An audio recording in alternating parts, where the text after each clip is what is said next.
વિદ્યુત બોર્ડ વિદ્યાલય ખાતે વિદ્યાર્થીનીઓ માટે યોજાઈ 5 દિવસીય સેલ્ફ ડિફેન્સની ટ્રેનિંગ.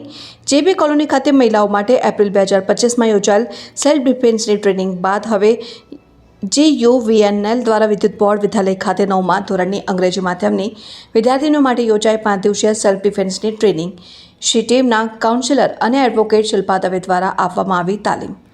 વડોદરાના વિદ્યુત બોર્ડ વિદ્યાલય ખાતે ગુજરાત ઉર્જા વિકાસ નિગમ લિમિટેડ દ્વારા માધ્યમિક ધોરણની બાળકીઓ માટે 5 દિવસીય સેલ્ફ ડિફેન્સ ટ્રેનિંગનું આયોજન કરવામાં આવ્યું. તારીખ 19 જૂનથી 24 જૂન 2025 દરમિયાન યોજાયેલ situation awareness and self defence ટ્રેનિંગમાં વિદ્યુત બોર્ડ વિદ્યાલયની 50થી વધુ બાળકીઓએ ભાગ લીધો. 5 દિવસીય ટ્રેનિંગમાં વિવિધ વિષયો પર તાલીમ આપવામાં આવી. આ તાલીમનો ઉદ્દેશ્ય બાળકીઓને આવશ્યક જીવન રક્ષક કૌશલ્યોથી સજ્જ કરવાનો, તેમના આત્મવિશ્વાસને પ્રોત્સાહન આપવાનો અને પડકારજનક પરિસ્થિતિઓમાં અસરકારક રીતે પ્રતિભાવ આપવાની તેમની ક્ષમતા વધારવાનો હતો. આ કાર્યક્રમ GUVNLના મેનેજમેન્ટ શ્રી JT રાય, જનરલ મેનેજર તેમજ આચાર્ય શ્રી ભાગ્યેશ ઠક્કરની આગેવાની હેઠળ એક પ્રશંસનીય પહેલ હતી.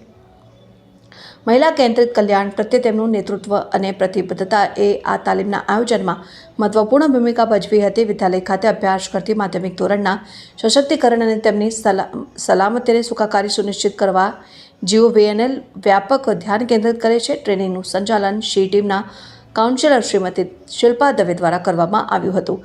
તેમણે પોતાના વિશાળ અનુભવ તથા અને ઘટનાઓના ઉદાહરણથી તેમજ કાયદાકીય જ્ઞાનથી ભાગ લેનાર બાળકીઓને માહિતગાર કર્યા હતા અને વિદ્યાર્થીઓને અસુરક્ષિત પરિસ્થિતિઓને ઓળખવા અને તેનો જવાબ આપવો, અસરકારક સ્વ-બચાવ તકનીકો, માનસિક મજબૂતીને આત્મવિશ્વાસ વધારવા તથા કાનૂની અધિકારો અને સહાયક પદ્ધતિઓ અંગે જાગૃતિ જેવા વિષયો પર માહિતગાર કરવામાં આવ્યા હતા.